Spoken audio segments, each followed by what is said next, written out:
Brad Williams, Excel Prime, show date and price of last non-empty cell. You could have non-blank cells. The last non-empty cell is going to be, we're going to use the lookup function. It'll always find the last whatever you're trying to find. Here, you can see the answer right here, June 30. And if we carry this down over into cost, in other words, we try to identify B5 and then our result vector, C4, going to be the exact same thing. Our result vector is going to be just B, but over to the cost, it's different. Get rid of this last date and voila, it changes up. And again, your vector, if your vector is C5 to C14 and you're referencing B5 to B14, critical to note what you're trying to identify here.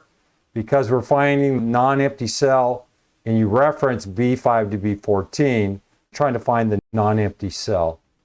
And then here we can use the not is blank, in other words, that double negative, which is just confusing as all heck. Let's take a look at both. Here, we're going to look at this lookup vector, which is B5 to B14. And the operator, this is the less than, greater than, in two quotes. That means not blank. Our result vector is straightforward, B5 to B14.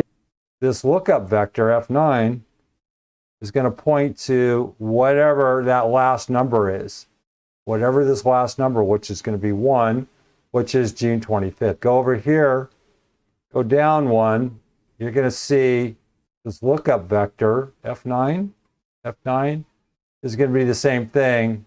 It's going to give us this 9977. Here, you're looking at this not. This not is blank.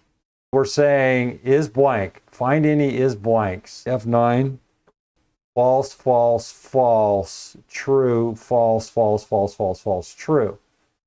Is this blank? And then it's saying yes. We're going over not. Not is blank. Remember that. We found the blanks. So now we need to find the trues.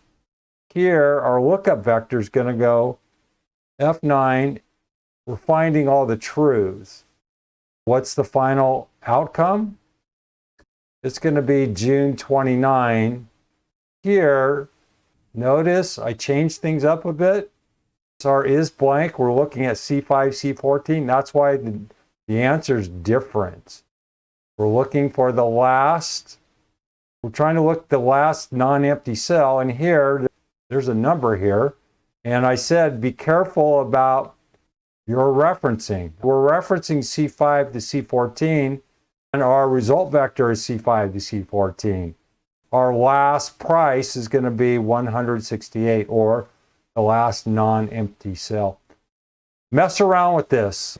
Read it if you need it, and then tear this apart.